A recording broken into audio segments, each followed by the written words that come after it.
Olá, bem-vindos e bem-vindas a mais um episódio do Rent Talks. Hoje a gente recebe o Rodrigo Carvalho, da Nel Service. Mas antes da gente começar, não se esqueça de se inscrever no nosso canal aqui no YouTube, nas plataformas de streaming que a gente está presente, também no nosso LinkedIn e Instagram. Bem-vindo. Vamos lá. Rodrigo, obrigado pela tua presença aqui. Obrigado a vocês. É um prazer falar com você mais uma vez, que eu acho que a gente já falou várias vezes no passado, né? Nenhuma vez presencial, pela primeira vez. Exato. Graças à pandemia. Obrigado pela tua participação. Queria começar aqui falando um pouquinho de você, da tua carreira, como é que você chegou até hoje na Nel Service. E falar um pouquinho também da Nel Service pra gente. Tudo bem. Boa tarde, obrigado. Obrigado por ter convidado. Prazer é nosso. Acho que, assim, vamos voltar um pouco no tempo, né? A Nel Service, antigamente chamada como ARC, surgiu de uma necessidade boa na época do boom imobiliário. Então, estamos falando ali de 2010, 2011, sim, quando você tinha um aquecimento absurdo na economia brasileira, na economia imobiliária, que você tinha um lançamento, pelo menos aqui em São Paulo acontecia muito, você tinha um lançamento, vendia tudo no mesmo dia, ou vendia para o corretor revendia, tinha todo esse fluxo. E naquela época eu trabalhava com o mercado imobiliário na parte jurídica, e não existia service. Eu acho que a gente está falando aí de 12, 13 anos atrás, não existia o que é uma service hoje, não existia o controle dessa forma, e existia uma boletagem que era feita pelos incorporadores, loteadores, mas não existia um controle, não existia uma questão por volta do mercado financeiro. Eu acho que naquela época nem existia fundos tão específicos, sim, como tem hoje para esse tipo. E isso, na conversa, no controle que eu tinha do lado jurídico, que eu acompanhava essas vendas, eu decidi constituir a ARC. Ela começou primeiro para ser um braço de terceirização do back-office das incorporadoras. Naquela época era mais incorporadora, depois foi evoluindo um pouco para loteamento. E aí, conforme o mercado foi mudando, tivemos uma primeira crise dos extratos, antes de ter a lei dos extratos. Fui demandado muito para tentar organizar, conversar com os clientes, ver como que fazia para melhorar, evitar tantos extratos. E depois foi evoluindo, acho que a gente teve esse passo dos extratos, veio a lei dos extratos, melhorou bastante aqui o controle do número de extrato que estava ocorrendo. E aí veio um outro boom financeiro, que foi a necessidade do mercado de capitais. O mercado de capitais foi apresentado para o imobiliário. Eu acho que existia sempre um viés de banco. O banco tinha o plano empresário que fazia com a incorporadora e ponto, era aquilo que se tinha, ou uma caixa, no Minha Casa Minha Vida. Mas aí veio um movimento dos fundos de investimento, tanto fundo de investimento multimercado, fundo de investimento focado em direito creditório, through sale, etc., que reconheceu esse mercado imobiliário e precisava de alguém que fosse um intermediador, para, vamos dizer assim, ser a tecla SAP do incorporador, sim, do desenvolvedor, e que pudesse trazer essas informações que tinham, tanto do ponto de vista de controle, quanto do ponto de vista de informação mesmo. O que o loteador produzia tinha que ser um pouco trabalhado para esse mercado, e o dinheiro veio, o dinheiro do mercado veio para fomentar esses novos empreendimentos. E foi aí que a gente foi evoluindo. A ARC começou a crescer, começou a participar de operações, tanto na parte de auditoria jurídica, a parte de auditoria financeira, mas principalmente no controle do mês a mês, tanto fazendo um monitoramento, quanto fazendo uma espécie de, às vezes, em alguns casos, até a gestão ativa do empreendimento, quando a gente, sim, se integra ao incorporador, o cedente, ao desenvolvedor, para gerir a carteira dele. Então, hoje a gente tem um volume expressivo de operações, né? Acho que vamos dizer assim, a era de ouro desse fundo de CRI, ou essas operações de mercado, foi lá em 2020, 2021, 2022 teve ali um pouco de turbulência, mas a gente ainda está na época de ouro deles, com muitas operações, pegando os números do mercado. 2022 superou 2021 em número de operações de crédito, sim, por mais que 2022 foi um ano complicado, a gente, sim, teve pandemia também antes, a volta, né, da Omicron no começo do ano, eleições, quer queira, quer não, a gente também teve a Copa, que acaba parando um pouco o mercado, mas foi um ano muito bom. mas um ano mais cauteloso. Um ano que até demandou muito mais o meu serviço do ponto de vista de controle do que qualquer outro ano. Exatamente. E se a gente fosse tentar resumir o que faz o trabalho de uma service, né? Você falou vários pontos, mas uma service tradicionalmente, qual é o papel dela? Uma service tradicional, assim, vamos dizer, se você for no mercado e usar a palavra service, vai ser alguém que faça a validação da existência desse crédito, do que vai ser um lastro para uma operação, e depois acompanhar mês a mês, para ver se está sendo efetivamente boletado não vou nem falar boletagem, porque está efetivamente cumprindo as obrigações do contrato. Conforme o contrato, conforme o que foi acordado com os investidores, com a securitizadora, ou até mesmo pode ter serviço não atrelado à operação de crédito, que é simplesmente o dia a dia ali da operação. Tem muita gente que prefere até fazer a terceirização dessa gestão, né, do que fazer dentro de casa. Né? Você sempre tem a service nunca pelo menos do meu ponto de vista, ela nunca pode ser um terceiro estranho dentro da operação de uma empresa. Uhum. Ela tem que sempre estar atrelada e ligada como se fosse um trabalho a 4 mãos com a própria empresa. Uhum. Porque não adianta service de São Paulo, Rio de Janeiro, de qualquer outro estado, ir em outro estado e achar que eu vou gerir uma carteira perfeitamente sem ter alguém lá. Então, assim, acho que o trabalho com o desenvolvedor é muito importante. Perfeito. Então, assim, muitos desenvolvedores preferem fazer essa terceirização porque você tem todo um know-how. Por exemplo, eu tenho, são mais de 100 operações de crédito, são em torno de 120 empreendimentos que eu tenho toda essa bagagem que eu vou trazer para o empreendimento A e empreendimento B. Então, às vezes eu pego uma estratégia interessante em um empreendimento, eu vou trazer para o outro. Então, tem todo esse tipo, essas vantagens de se terceirizar. Mas é importante sempre fazer em conjunto com o desenvolvedor, porque ele conhece o produto. Ele que vendeu o produto. A service não é vendedora. A service não serve como um serviço de vendas. Eu tenho que entender qual que é o produto. E também é importante saber que qualquer ação que o desenvolvedor tome, atrasar a obra, enfim, quer vender mais barato, vai impactar no trabalho da service. Então, assim, tem que ter uma sinergia entre todo mundo, porque senão você acaba sendo serviços separados que não se conversam. E aí não funciona para uma carteira ser saudável. Eu já ouvi falar, inclusive, de alguns loteadores que até o sotaque influencia na cobrança, né? Você vai pegar, por exemplo, o meu sotaque é um sotaque nordestino, né? Eu sou do Nordeste. E aí você pega uma service que às vezes tá em São Paulo para cobrar no Nordeste, muitas vezes até o DDD, né, ligando. Como é que vocês fazem isso? O DDD, eu ia falar, o sotaque é muito importante, mas o DDD é o mais importante. Sim. Quem não é de São Paulo sabe. Se tocou o telefone 011, não atende. Exatamente. Porque é cobrança. Isso daí a gente ouviu logo no começo, mas teve que mudar, né? A gente teve que se adaptar. Então, o DDD que a gente liga, que a gente faz o comunicado com o cliente, é sempre do local. Você tem toda uma parte de tecnologia que faz isso. Mas além de ter o DDD, é importante o cliente final, o adquirente, conhecer quem vai ligar para ele.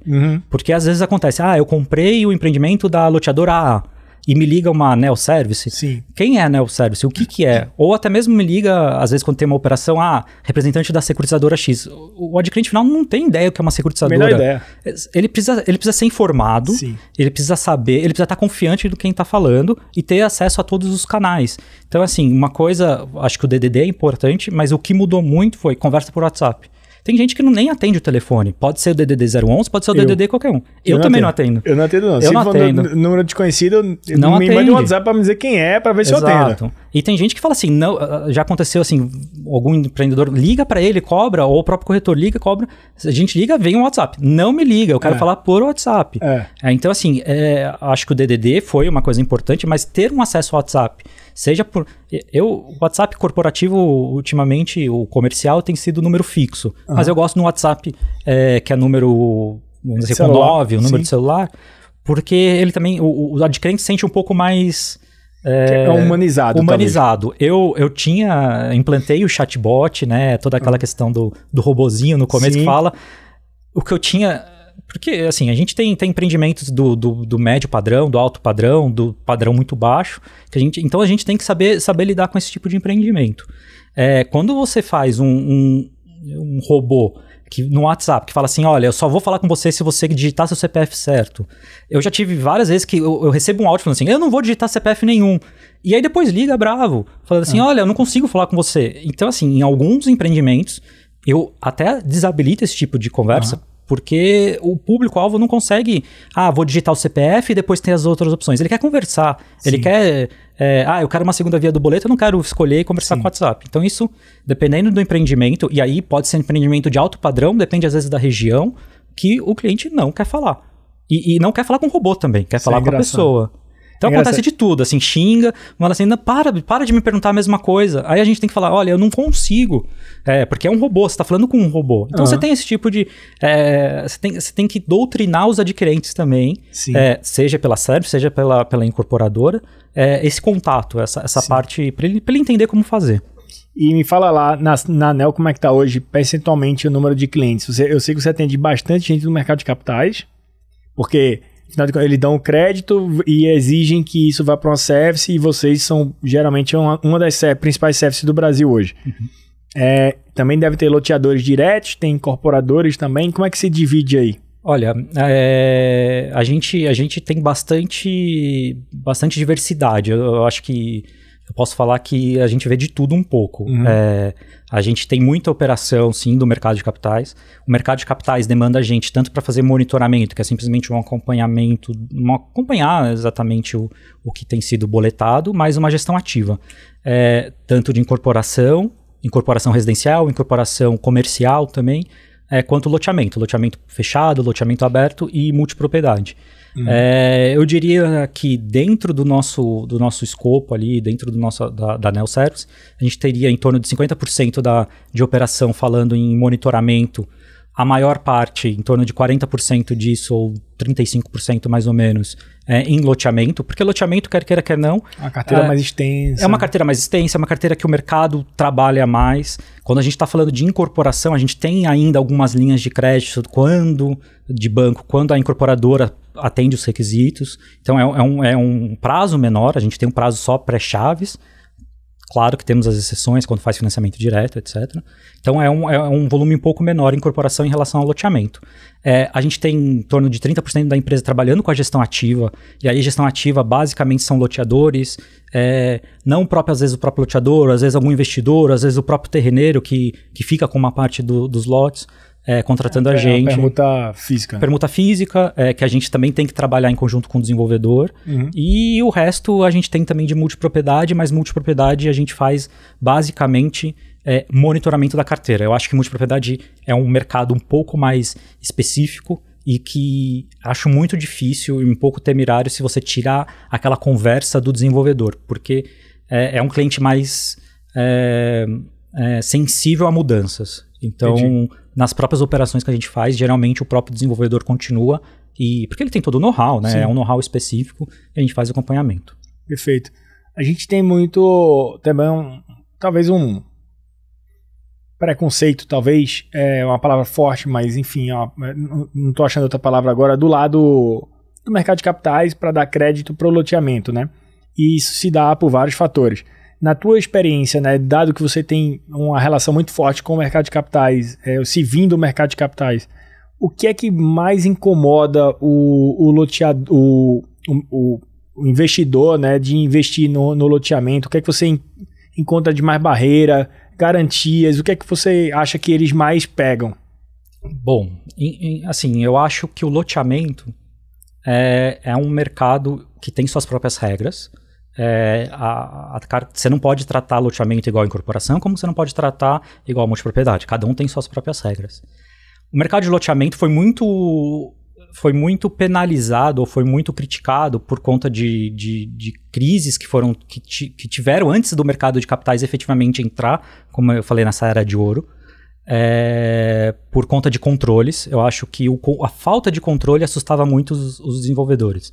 Mas a partir do momento que você tem um controle bom do que está acontecendo, você consegue antever problemas. É um mercado que dá problema porque são muitos anos. A gente está falando ali de, no mínimo, 10 anos. Quando a gente está falando de 20 anos. Então, tudo pode acontecer de 10 a 20 anos. Com o empreendimento, como com o próprio... Macroeconomia. Com tudo. E assim, qual que é a maior preocupação e qual que é o maior problema do loteamento? Você está atrelado às decisões da prefeitura municipal. Prefeitura, os órgãos municipais são muito mais difíceis do que quando você está falando de uma incorporação que você tem só um habite ali no final, que você vai ver. Outra, você precisa ter toda uma parte de infraestrutura. Sim. Você tem toda essa questão que a lei de loteamento, a lei de parcelamento do solo determina.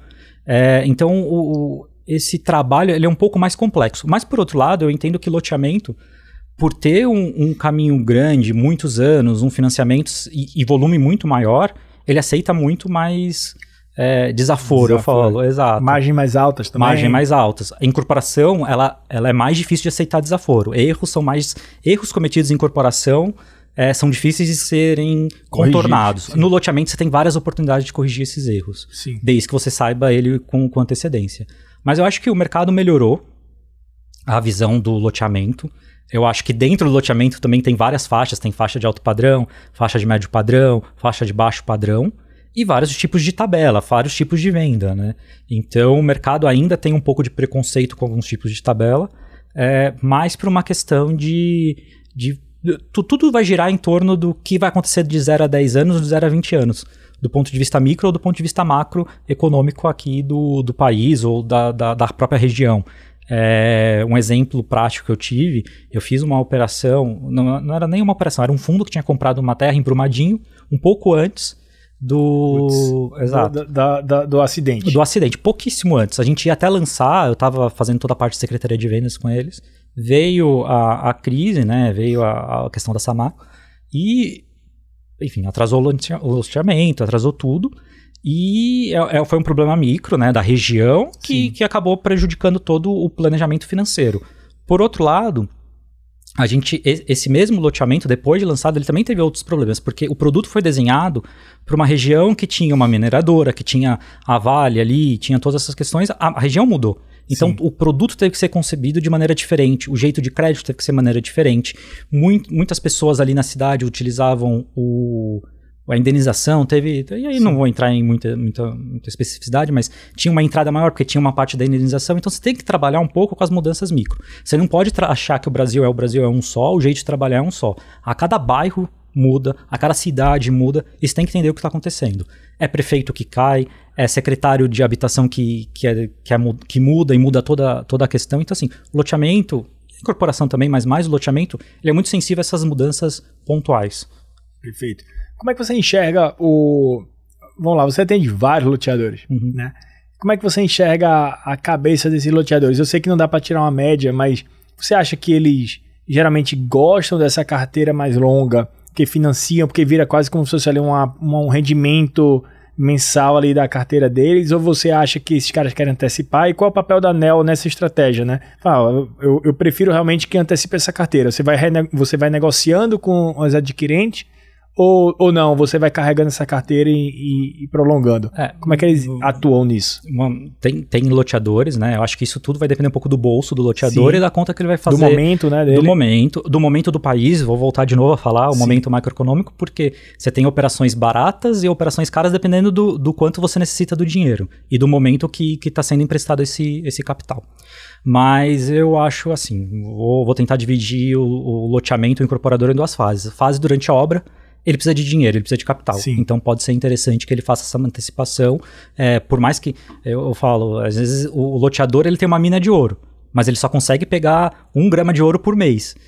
A mina de ouro não vale nada para ele pagar a obra. Sim. Então ele precisa ter algum movimento, algum mecanismo. Não, algum mecanismo que ele consiga transformar aquilo em dinheiro agora para terminar. Muitas vezes eu vejo empreendimentos com VGV altíssimo, porque tem uma tabela longa, e ele não consegue pagar, às vezes, 1% do VGV em obra, porque não tem esse dinheiro disponível agora, porque os clientes estão pagando mensal. Esse daí é um cliente um loteador que vai pensar em fazer antecipação. Por outro lado, depois que você tem uma obra pronta, você não tem mais tantos gastos no loteamento, você já vendeu tudo, ou vendeu uma parte considerável, matematicamente, aí vai depender um pouco do bolso, vai depender um pouco da questão financeira, vai depender se tem outros lançamentos a serem feitos, mas matematicamente vale a pena você ficar ali sentado na carteira e recebendo os juros. É uma poupança, quer queira, quer não. Você vira um banco. Você vira um banco, mas você precisa saber também, não adianta nada você ficar recebendo isso daí e ter que se pegar um dinheiro mais caro, porque quando você não tem garantia suficiente, você tem um dinheiro mais caro no mercado. É normal. Quanto mais garantia você tem, mais barato o dinheiro fica. Então, pegar um dinheiro mais caro para lançar um outro loteamento. Então, tudo, acho que não tem uma resposta certa ou errada nisso daqui, depende do bolso, depende também da cabeça. Acho que tem gente que gosta de se alavancar e é normal. Não julgo, do meu lado, simplesmente eu só tento apontar os riscos que vão ter ali na carteira. Uma coisa importante que já aconteceu comigo algumas vezes, algum projeto que eu acabo acompanhando pelo loteador. O loteador faz a gestão ativa com a gente, e aí esse loteador ele quer acessar o mercado de capitais, ele quer fazer uma antecipação. O fato de ter um terceiro, de ter uma service acompanhando, o mercado já olha com outros olhos, porque você já não precisa necessariamente de uma auditoria tão firme ali, porque o próprio gestão da service já é uma auditoria. Perfeito. Então ele tem um acesso um pouco mais tranquilo ao mercado, sabendo que tem um terceiro que gere a carteira e que passa as informações. As informações são um pouco mais completas. Confiáveis, né? São mais confiáveis e, importante, mais padronizadas. Porque a minha ideia, sempre quando eu entro no empreendimento ou quando eu pego algum empreendimento, é padronizar as informações. Para que alguém do mercado A, do mercado B ou do mercado C consiga entender o que está vendo.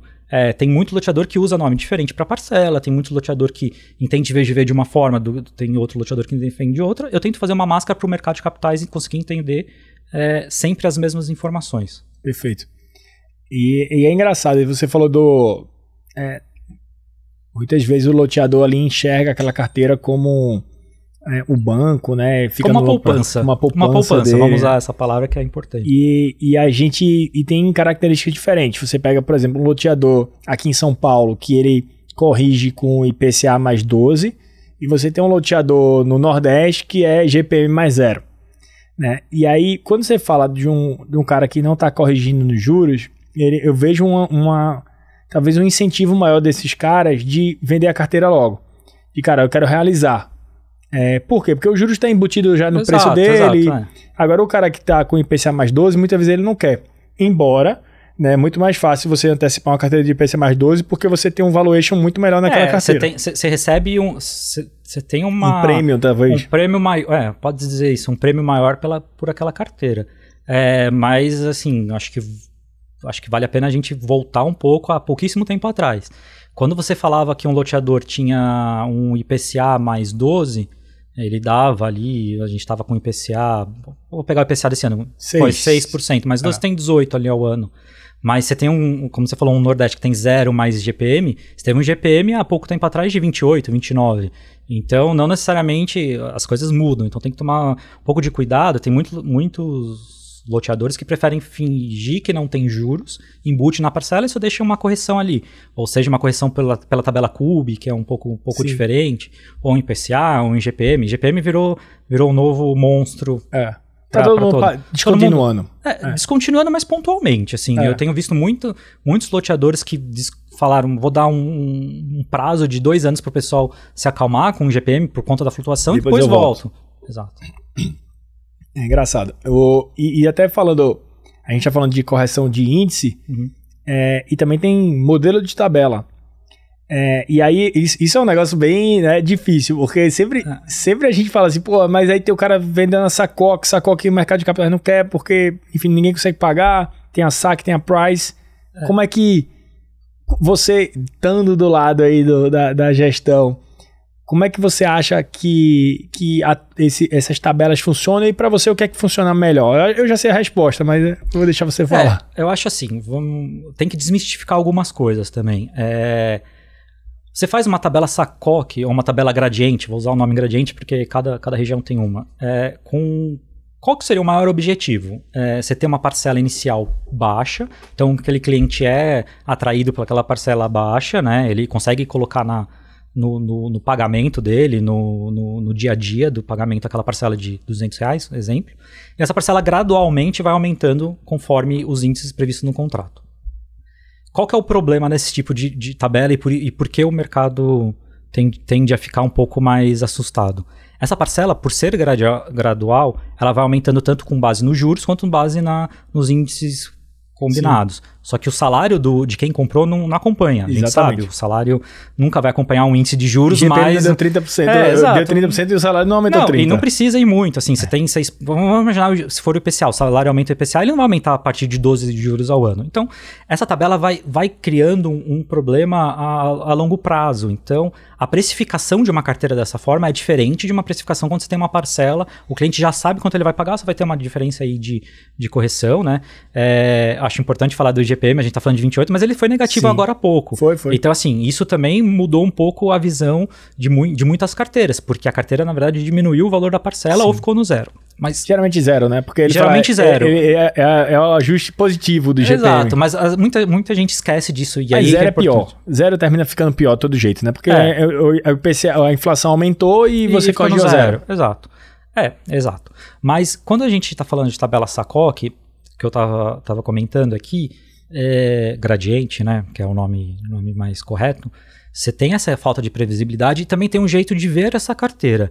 Você pega uma carteira de SACOC de 210 meses, 20 anos, você não pode achar e usar o valor do VGV daquele empreendimento ou o valor da carteira que você tem, projetando essa SACOC a todos os prazos e achar que o mercado vai aceitar aquele valor. A SACOC você tem que entender o valor hoje. Não projetar ele a 10, 15 anos, porque você não sabe se aquele cliente vai conseguir pagar, você não sabe o que vai acontecer com aquele cliente. Perfeito. Então, assim, você tem que ter um pouco mais de cuidado na hora de ver esses números. E o meu trabalho, quando tem uma carteira desse tipo, é mais falar para um desenvolvedor, olha, não chega aqui achando que você tem 20, 30, quando você vai fazer uma SACOC, você tem que fazer um cálculo diferente, você tem que normalizar essas parcelas, você tem que trazer ela a um valor razoável, valor presente, por mais que gradiente não exista valor presente, porque os juros só estão no futuro, é o valor de hoje, você tem que trabalhar para ele conseguir entender um pouco aquela carteira do jeito que ela é hoje. E mudar um pouco a expectativa, porque o mercado não vai te dar com valor futuro. Sim. Ele pode até te dar, mas ele vai pedir outros tipos de garantia e uma taxa muito maior que vai acabar, vamos dizer assim, nulificando essa projeção. Agora, qual que é a tabela melhor? Eu acho que é aquela tabela que vende mais e que tenha menos inadimplência, dependendo da região. Eu acho que a price é boa, mas também a price você chegar num empreendimento, numa cidade que só tem tabela gradiente. Você quer fazer uma price porque é melhor do ponto de vista financeiro, você não vai vender. Tem dificuldade de vender. Aí você não consegue, você tem que ter um trabalho. Então, assim, a melhor tabela é aquela que venda e que venda de uma maneira saudável. Você não pode também sair vendendo para todo mundo sem ter uma análise do crédito dessa pessoa, de saber como que vai ser e também informar sempre o cliente com todos os tipos de problema para evitar a inadimplência dele. Então, assim, a tabela é um dos fatores que vai se tornar uma carteira boa, não é o único fator. Às vezes você tem vários outros fatores que podem prejudicar a adimplência dessa carteira. E falando um pouquinho de inadimplência, a gente teve uma pandemia ali em 2020, 2021, expectativa de inadimplência era de explodir, né? Todo mundo estava assustado, puxando os cabelos, porque disse que vai acabar o mundo, etc, etc. Na minha opinião, não foi muito assim, né? Pelo contrário, em algum momento até melhorou. E agora 2022, que é aquele período de pós-crise, mas que você estava comentando que teve um ano difícil, né? Sim. Porque a gente teve Copa do Mundo, a gente teve eleições, e aí tudo próximo do final do ano, né? Como é que você enxerga a inadimplência aí nos últimos 2, 3 anos e o que é que você acha que... É difícil prever o futuro, claro, mas como é que você acha que vai se comportar essas carteiras? Tá. Bom, a inadimplência assustou muito naquele março de 2020. Março, abril. Mas eu acho que o empreendedor também... O empreendedor tem que entender que ele não é o inimigo do seu cliente ou do adquirente. Ele tem que saber trabalhar junto. E eu acho que os empreendedores aprenderam muito nisso de o que fazer para evitar a inadimplência. Isso é importante. Teve estratégia dos mais diversos tipos, desde segurar a parcela, desde de reparcelar uma parcela no começo do mês, do mês ali, março, abril, aquela parte que não deu, até fazer um teto. Acho que isso foi importante para o mercado, ter um teto de juros e atualização. Muita gente que trabalhava com IGPM mais juros, quando você fazia o cálculo, você tinha ali uma atualização de 30%, 40% ao ano. Não tem como. Não tem como. Você tem que fazer um teto. Então, que faça um teto a 12, que faça um teto... E aí, teve essa parte do empreendimento, do empreendedor, olhar para o seu empreendimento e ver o que ele poderia abrir mão um pouco para conseguir continuar recebendo. Eu acho que o importante é nunca perder o cliente por muito tempo. O cliente pode atrasar. Um cliente que atrasa 3 ou 4 parcelas é um cliente quase que perdido. Exato. Porque ele não vai ter como pagar aquele custo à vista, vamos dizer assim. Você tem que sempre trabalhar para ele estar pagando, para ele não esquecer que existe um empreendimento que ele tem que pagar e que ele continue pagando. Isso é importante. A inadimplência acaba sendo problemática quando o cliente simplesmente não paga nem o mês e nem paga o passado, porque ele acaba usando esse dinheiro para pagar outras coisas, né? Acho que, assim, ele esquece que tem que pagar. Então, é sempre importante você olhar para o seu cliente, você empreendedor olhar para o seu cliente e ver que estratégia você consegue utilizar para trazê-lo para perto de você e ver o quão importante é aquele lote, aquela casa, né? Você está trabalhando com sonho. Imobiliário é sonho. É o sonho da casa própria, é o sonho da casa de veraneio, é o sonho do hotel, é o sonho. Então, você tem que continuar sempre trazendo esse cliente a viver o sonho com você. Isso é importante. Ô Rodrigo, geralmente quando você tem inadimplência acima de 90 dias, que é aquele marco ali que a gente considera mais executável, talvez ali o contrato. Sim. Depois de 90, você acha, não sei se você consegue falar um percentual do que você consegue recuperar no pós-90 ali, mas existe muita renegociação de dívida, onde você pega essa parcela e joga para o final do contrato, ou você parcela isso nos próximas 10 parcelas. Como é que vocês enxergam isso? Vocês conseguem muito retorno assim ou não? Sim, acho que é importante definir sempre umas premissas do que você vai trabalhar na carteira para o desenvolvedor, para o investidor, porque às vezes você também tem uma trava ali da própria operação de crédito que você não pode simplesmente ficar jogando para o final, Sim. porque do ponto de vista do crédito da carteira fica complicado. Mas é importante você ter esse cliente, eu acho. O meu foco é sempre o cliente pagar a parcela do mês. Mesmo com um cliente acima de 90, eu prefiro que ele continue pagando do mês e depois repense um pouco nesse saldo aí que ficou passado e reparcele. Aí reparcele, pode criar parcelas mensais, parcelas semestrais, novas parcelas, mas diminuir. Mas não pode achar que um cliente que comprou um apartamento ou comprou e está pagando R$1.000, ele vai conseguir pagar 5 mil no mês. Se ele conseguisse pagar 5 mil no mês, provavelmente ele teria ido para outro projeto, Exatamente. Teria outro tipo de informação. Mas assim, é trabalhar no mês a mês. Todo mês vai ter inadimplência, todo mês você tem que contatar aquele cliente, você tem que ver os caminhos que são factíveis, né? Você tem às vezes algumas limitações. Limitação do próprio registro do contrato daquele fluxo, você não consegue mudar, da cessão desse contrato. Então assim, tem as limitações, mas é importante você fazer o cliente, eu volto a dizer, sempre pagar alguma coisa no mês. Isso é o mais importante, porque ele cria o costume, ele cria a recorrência de ficar sempre pagando. Isso é bom manter ativo. Rodrigo, tem alguma curiosidade assim de alguma criatividade no processo de cobrança de vocês, assim, que aconteceu? Porque, obviamente, a cobrança normal é WhatsApp, SMS, telefone, etc, etc. Tem alguma prática diferente que vocês fizeram que deu um resultado bom ou não? Olha, a gente já fez de tudo, dependendo do empreendimento. Eu até acho que tem vezes que você vira psicólogo do próprio cliente, né? Já aconteceu muito do cliente ligar, marido e mulher que se separaram, se liga para um, Caramba. Aí fica falando do outro.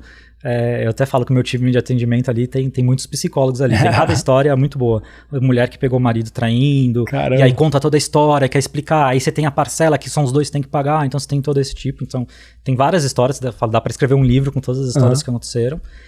E tem assim, às vezes você faz propaganda, a gente faz mutirão, às vezes na própria cidade, chamar todo mundo, mutirão de renegociação, às vezes contratar alguém na cidade para ir à casa de cada cliente para entregar a notificação, não notificação, um aviso de cobrança, porque a notificação uma advertência também. Uma advertência, então assim, você tem modos criativos de fazer, mas tem de tudo, assim, às vezes acontece os casos mais absurdos que você pode imaginar aí no dia a dia. E distrato. No começo ali geralmente o loteador, quando ele começa a vender, ali nos primeiros meses tem muito distrato, né?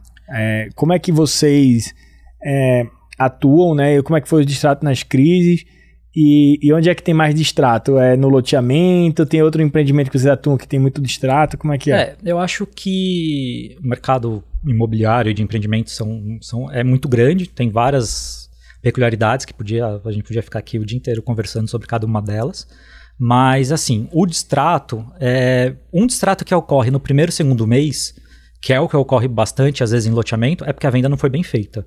Então não foi feita uma boa análise de crédito, ou o cliente imaginava que era uma coisa, era outra. Tirando os casos mais mais pontuais, assim, da cidade, que aconteceu algum problema, etc., ou uma pandemia que veio. Mas assim, você tem que tomar cuidado com a venda que é bem feita. Uma venda bem feita, o cliente tem que no mínimo pagar a entrada parcelada. Acho que, e quando eu falo pagar, ele pode pagar com atraso, ele pode ter algum problema ali de um mês, de alguns dias, de uma semana, mas ele não pode simplesmente deixar de pagar. A gente tem uma legislação agora, quando a gente está olhando para o lado da incorporação, principalmente, de distrato, né? Que ajudou bastante. Até no começo aqui eu conversei que teve antes de ter essa legislação nova, existia muito volume de distrato, teve muitas incorporadoras que foram muito machucadas, incorporadoras loteadoras com distrato, e depois com a vinda dessa lei, né, qual foi o ano que ela... Foi 2018. É bem recente, né? Bem recente. Existe também uma discussão agora recente, que já teve até um recurso repetitivo no STJ, para ver se aplicava isso à lei de alienação fiduciária, porque também se está falando de distrato, se você tem um registro na matrícula, não é bem um distrato, outro caminho que tem que ser feito. E você também tem que trabalhar com o cliente para explicar isso para ele, quais são os caminhos que tem que ser feitos.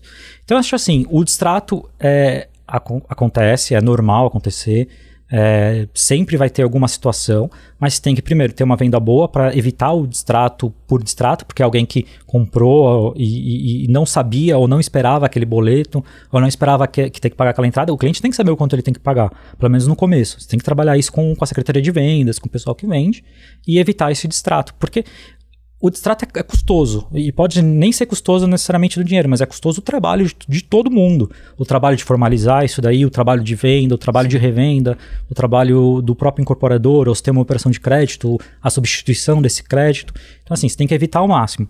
Problemas acontecem, distratos acontecem, tem jeitos legais de evitar isso daí, mas o importante é sempre você trazer o adquirente para entender o empreendimento, vou voltar a falar a palavra que eu falei, para continuar vivendo o sonho daquele que comprou. Se ele comprou por algum motivo.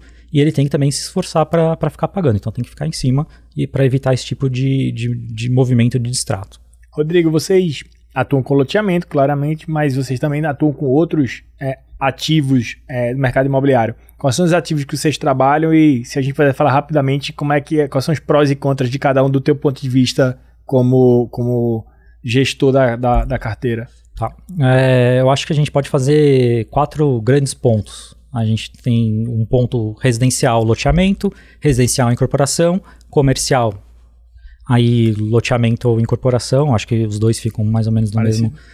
Parecido porque, até antecipando um pouco, quando se fala em comercial, você tem geralmente uma empresa que comprou, você tem outro tipo de análise de crédito, então você tem outro tipo de repasse bancário ali, da parte do financiamento, e eles se comunicam ali no loteamento e numa incorporação. E você também tem uma multipropriedade, ou timeshare, ou propriedade compartilhada, aí dependendo da situação, né? Cada um tem sua especificidade, tem sua parte positiva e sua parte negativa. Acho que loteamento residencial, a parte positiva é que ele aceita desaforo, você consegue trabalhar, são volumes de carteira que tem um juros, você pode cobrar um juros antes da entrega, você tem todas as vantagens disso, vantagem de ter uma carteira saudável, o mercado quer não gosta disso, gosta de financiar esse tipo de produto, e a parte negativa disso é que você tem dependência de outros órgãos públicos que ficam em cima para você conseguir efetivamente transformar aquele crédito num crédito prime para o mercado, que é conseguir finalizar as obras de infraestrutura, conseguir passar por todo esse problema municipal que você precisa sempre suportar na obra. Incorporação, ela é vantajosa, mas ela também aceita um pouco menos de desaforo, porque ela tem um prazo curto, né? Na verdade, quando você fala em incorporação, tirando os clientes que fazem um financiamento direto pós-chaves, você tem o prazo pré-chaves e pós-chaves.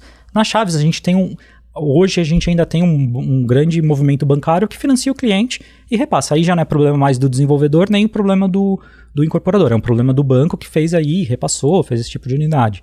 Então eu acho que você tem um prazo menor para trabalhar, e por ter um prazo menor para trabalhar, você não pode errar todo mês. Você tem que saber cuidar dessa carteira bem e sempre se antever também, porque as taxas do banco mudam de quando você lançou até o quando vai fazer. A gente está falando de 2 anos. 2 anos atrás a gente não tinha taxa de... A gente tava ali no CDI a 2. Sim. E os bancos estavam fazendo financiamento, eles até tinham... Foi até engraçado, teve muito banco que fez um jeito de financiar que era IPCA mais uma taxa 4,5. Eu vi o Itaú 599. Então, ele começou 4,5, depois foi com 5,99, e aí quem comprou disso daí, porque o IPCA estava muito baixo ali, pagava 7 ao ano, que era muito parecido com o que tinha no mercado, que era 7, 8 ao ano. Veio o IPCA, começou a aumentar, hoje quem faz isso daí tem um teto, né, você faz uma conta que está indo a 12. Então, assim, os bancos mudaram também, as coisas mudaram. O cenário que você tem num lançamento nunca é o cenário que você vai ter no final. Na incorporação, você depende de banco. Você pode ser que daqui a 2 anos tudo mude, fique para melhor ou para pior. Então, você tem que sempre acompanhar. Uma coisa que a gente faz em operações de crédito que tem financiamento imobiliário é acompanhar de meses em meses, alguns meses, o credit score desse cliente perante os bancos, para ver quanto daquela carteira aquele cliente é saudável a ser repassado.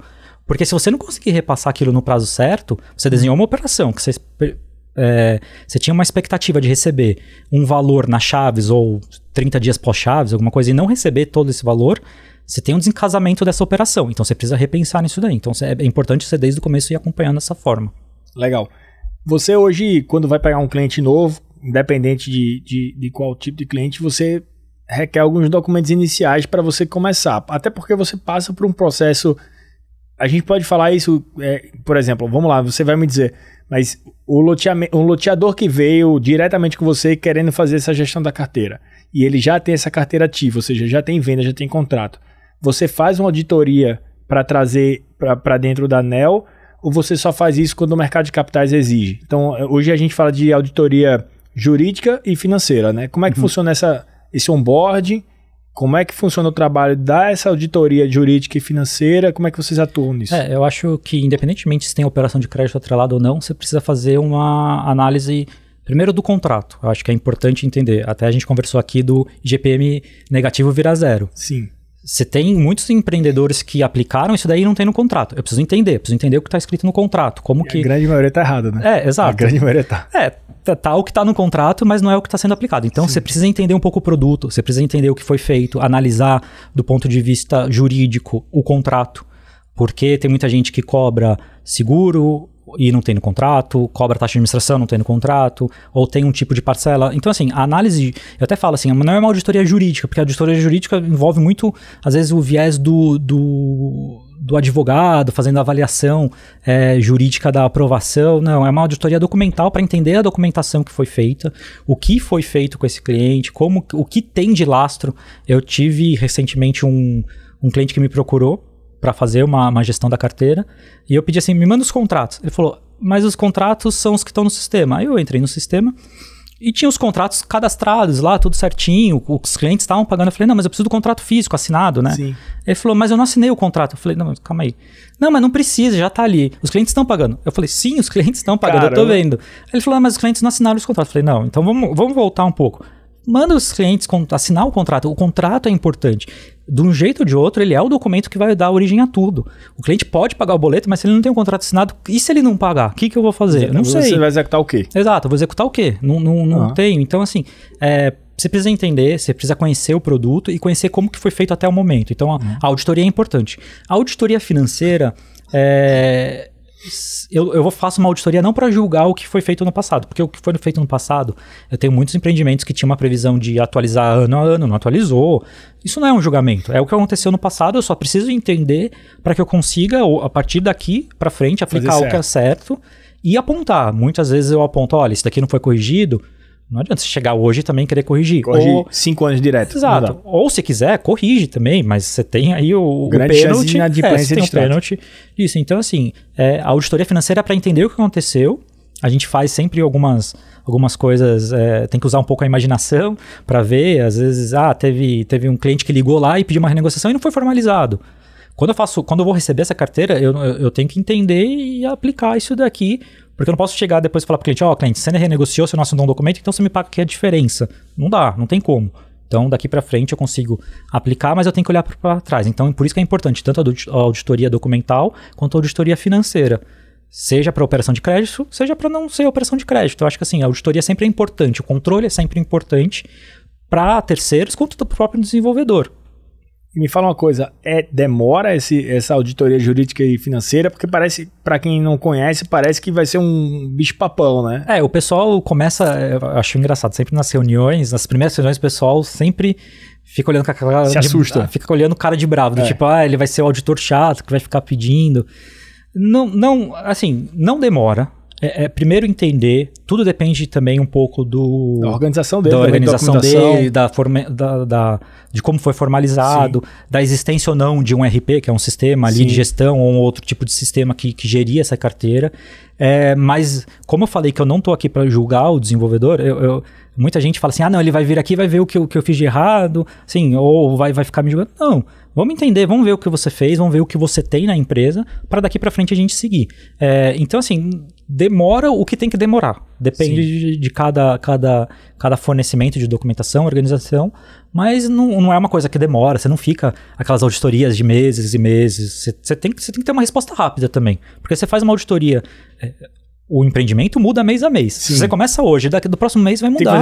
Tem que fazer de novo. Tem que fazer de novo. A gente vai atualizando mês a mês, mas você precisa startar de algum momento. Se você começar hoje e entregar uma conclusão da auditoria de mês base de janeiro, entregar em março, mudou tudo. Teve distrato, teve inadimplência, teve tudo. Então você tem que acabar minimamente no mesmo mês corrente ali ou no próximo mês subsequente no máximo, porque senão você acaba perdendo muito da natureza daquela auditoria. Rodrigo, a gente tá gravando aqui hoje é dia 22, né, de 23 de janeiro, mas para quem tá assistindo aí, provavelmente tá vendo bem depois, talvez até um ano depois. Mas na semana passada teve um episódio curioso no Brasil, que foi o caso das Americanas, né, daquela... faltou alguns bilhões de reais no balanço lá da empresa, perderam esses 20 bilhões, 40 bilhões, você fala de tudo aí. Isso deve ter impactado de alguma forma aí vocês, não no sentido de ter nada a ver com Americanas, mas de gestão, de governança das empresas, etc. Você deve ter recebido essa pergunta algumas vezes aí, e eu queria te fazer essa pergunta, né? O que é que isso impacta na gestão e governança das empresas que nem são de varejo e outros negócios? Como você enxerga isso? Eu acho que deixou claro para todo mundo que o controle sempre é importante. É sempre importante ter um controle externo ou não externo, mas ter um controle das informações que você tem. Está bem elencado ali o que você tem e quais são, por exemplo, eu tenho uma carteira, eu dei o exemplo mais cedo da Sacoc. Como você está contabilizando essa carteira Sacoc? Você acha que você tem, vou usar o mesmo, você tem a mina de ouro, mas você consegue tirar? Você vai precificar aquilo da forma certa? Então, assim, é importante você ter um controle interno e saber como utilizar as informações que você tem, as carteiras que você tem da informação correta. Não adianta achar que você tem... Você pode ser muito rico em ter vários loteamentos a serem lançados. Se você não lançar, você não tem nada. Então, assim, tem jeitos e jeitos. Essa crise aí que teve recente, veio muita pergunta assim, mas, putz, vamos acrescentar outros tipos de controle? Não, vamos conversar. Eu acho que assim, eu tô na carteira, eu tenho sempre novos controles a serem feitos. Mas eu senti um pouco do mercado, na última semana, principalmente, querendo acrescentar outros controles que não era comum no service ser feito. Algum tipo de controle em relação à obra, controle de destinação, às vezes, do dinheiro de contas a pagar. Geralmente o service foca muito no contas a receber, no que tem a receber, não o que a empresa vai pagar. Mas eu tive muita demanda recente de clientes querendo, investidores, etc., querendo entender um pouco como funciona o contas a pagar, onde está indo esse dinheiro que eu estou controlando do contas a receber. Então, assim, é importante para o mercado ser mais maduro. Sim. E quanto mais maduro o mercado, mais controlado ou com mais controle tiver, mais seguro fica para o investidor. E tendo mais seguro para o investidor, você tem uma instituição um mercado mais melhor. Forte mesmo. Mercado mais forte porque assim, o mercado assusta todo mundo. Se tiver alguma crise pontual, todo mundo vai ficar sabendo. Um mercado pequeno, todo mundo se conhece. Sim. Então você tem que tomar muito cuidado. Porque se você afastar o investidor, todos os investidores vão sair correndo. Então tem que ter esse controle mesmo. Eu acho importante ter um mercado saudável. E a Service está aqui para isso. Para ser um player do mercado importante, para conseguir controlar, para conseguir ter a estabilidade financeira, assim, para você entender o que está acontecendo.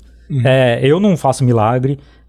Passar para mim quer dizer que você não vai ter nada de de inadimplência, assim, eu não faço obra, não faço nada, mas assim, eu posso garantir que tendo uma service, essa service vai apontar o quanto antes os problemas que estão tendo, os problemas que estão por vir. É uma inadimplência que está aumentando gradualmente, valores que estão sendo ou repassados de maneira errônea para a operação de crédito. Então, assim, é importante você saber o quanto antes e tomar atitude quanto antes. Quanto antes você tomar uma atitude para evitar um problema, muito melhor. E ter a service, você tem alguém que está olhando.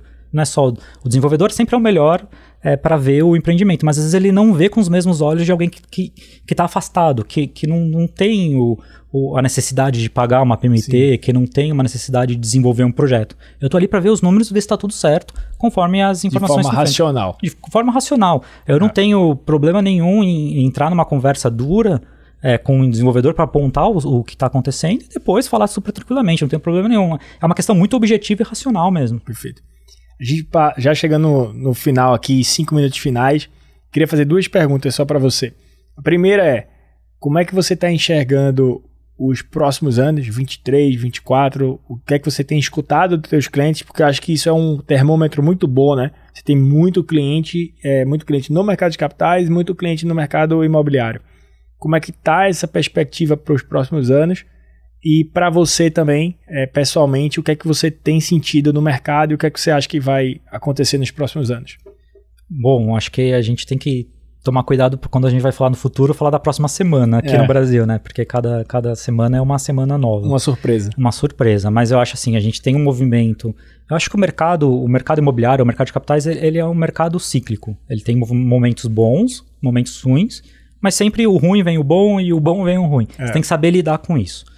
A gente hoje, pelo menos aí eu estou usando dados oficiais, né, baseando, a gente não vai ter uma queda da taxa de juros, pelo menos no primeiro semestre de 2023, não, de 2023. Isso que vai impactar a captação para o mercado de capitais vai ser um pouco menor, já tem sido menor desde que esses juros aumentou, porque o investidor, pessoa física, prefere ir para questões mais seguras. O CDI, né? Exato. Quase 14% ao ano. Ele foge um pouco da questão mais riscada, porque o não risco com risco fica um pouco paralelo. Então, acho que esse primeiro semestre de 2023 vai ainda sofrer um pouco com esse tipo de captação, mas também o Brasil acho que não aguenta também taxa de juros muito alta. Eu acho que vai ter por muito tempo, porque a economia precisa destravar, precisa fazer essas coisas. Então, acho que assim, teremos momentos difíceis ainda. Eu acho que o mercado... o Brasil é um país que tem vários desafios para serem feitos.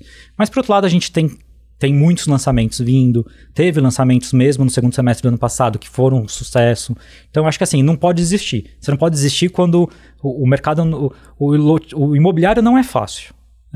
Ninguém fala assim, nossa, entrei no imobiliário, ganhei muito dinheiro, tô super tranquilo. Não, todo mundo já levou tapa na cara, já apanhou bastante. Difíceis. É um mercado difícil, é um mercado a longo prazo. Você trabalha com uma incorporação a curto prazo. Curto prazo a gente tá falando de 3 anos.